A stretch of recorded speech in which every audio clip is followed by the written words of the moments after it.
Hello, everybody. My name is Ariel Chanel. I'm coming to you for a short video. I feel like God really wanted me to put this video out there.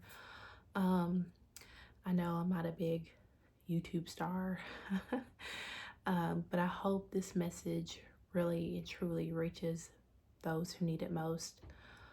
Um, I know myself and a lot of people struggle thinking that God has forgotten about them, or He doesn't listen to our prayers or answer them. And the testimony that I'm about to give proves how untrue that really is. So, this story starts out March 11th. March 11th was the day that I got laid off of my job that I have worked for 4 years. Although it did catch me by surprise, it didn't catch me by surprise because I kind of seen the way that the company was moving and how they're handling things, and just I just caught the vibe. Sometimes you just get that vibe. So when the day came, I wasn't completely shocked, but I had that thought in my mind, like, what now? Like, literally, what now? So the first week was all right. Second week, starting to get a little bit antsy. And then third week, I'm really starting to panic. And at this time, I had decided to rededicate my life back to Christ. Um, I grew up in the church kind of straight away. And then I moved to New York, and I was in this period of isolation, and I was thinking about my past. I was thinking about crazy stuff that I had seen here. And I was like, I just need God more than ever. Like, I just want to be in your presence. So, I told God that I wanted to rededicate my life to Him. So I started listening to a lot of sermons, and in the mornings, although I was discouraged, in the mornings I would get up and I would pray and worship. So I would get up and I would listen to gospel music, like Kirk Franklin, like upbeat songs, and just start like dancing and worshiping and praising. And no matter what the circumstances look like, because God is worthy to be praised. And I remember one day during my little prayer and worship service, in my bedroom, I cried out to God and I said, God, I want to serve you. No matter what it is, I want to serve you. And I remember the tears rolling down my face, and I had my hands out in worship, just truly surrendering to God and His presence. And I sat there for a little while, and I got up and I wiped the tears off my face, and I said, okay, now I'm going to go cook some breakfast. So that's what I did.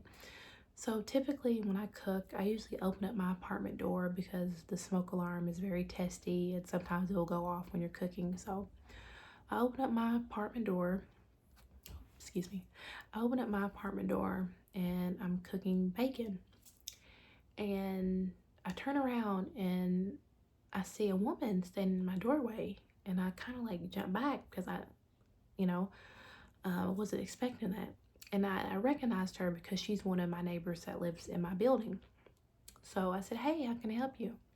And she said, oh, I'm locked out of my apartment, my bedroom door. I can't get a hold of my landlord, and I have work later on today. I really need your help. I said, okay, sure. I said, we have different landlords because some of the units are owned by different people. I said, we have different landlords, but I'll make a few texts and a few phone calls, and I'll get your landlord's number, and I'll come back downstairs for you. And she was like, okay.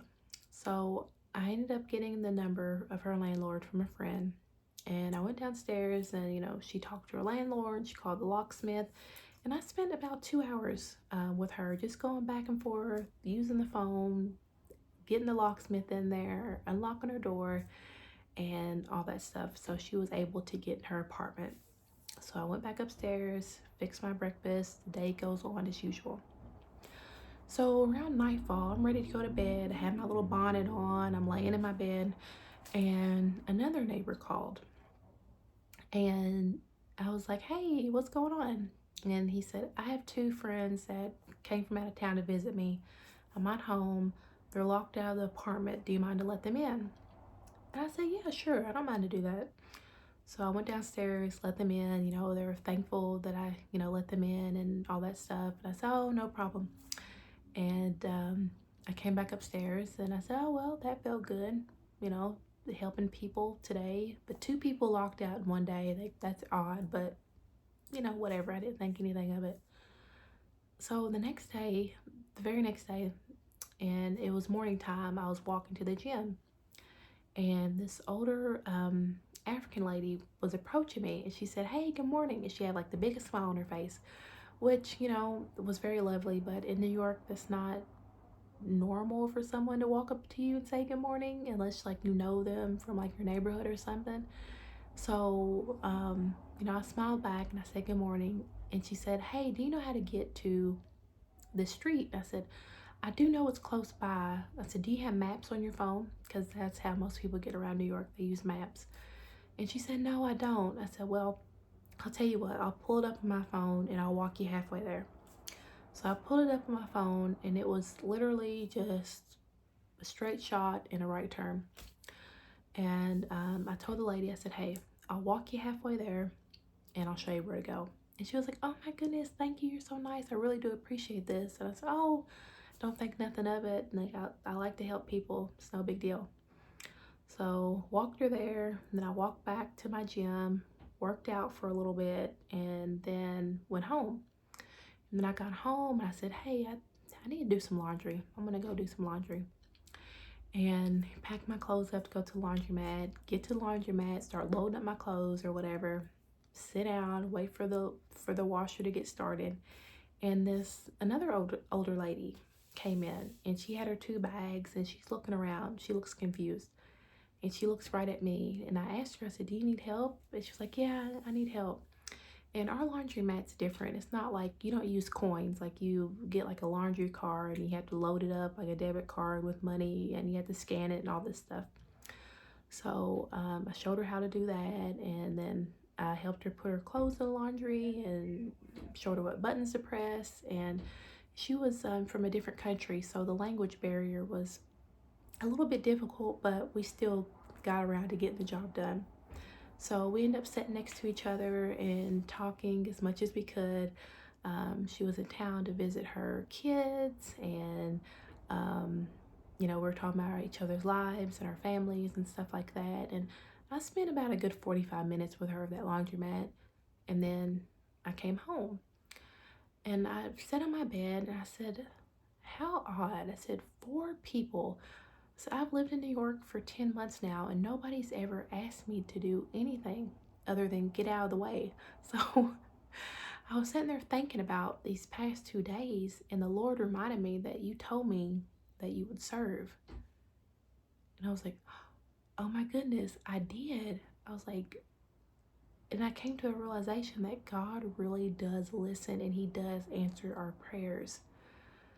Sometimes God may not answer your prayers when you want him to, and sometimes when you pray at night, it may seem like just radio silence, but God is always there and he is always listening.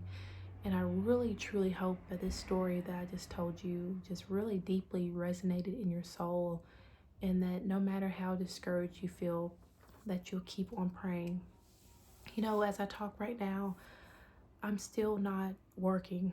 I haven't found a job, but I'm not going to let it stress me out, because if God answered that prayer and he answered it so quickly, then he already knows what I need and he already has what I need right around the corner.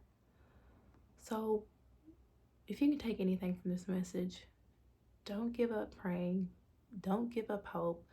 Know that your Father in heaven hears every single prayers and he'll answer them at his own time. God bless you, and I hope you continue to have a beautiful day no matter where you are. God bless.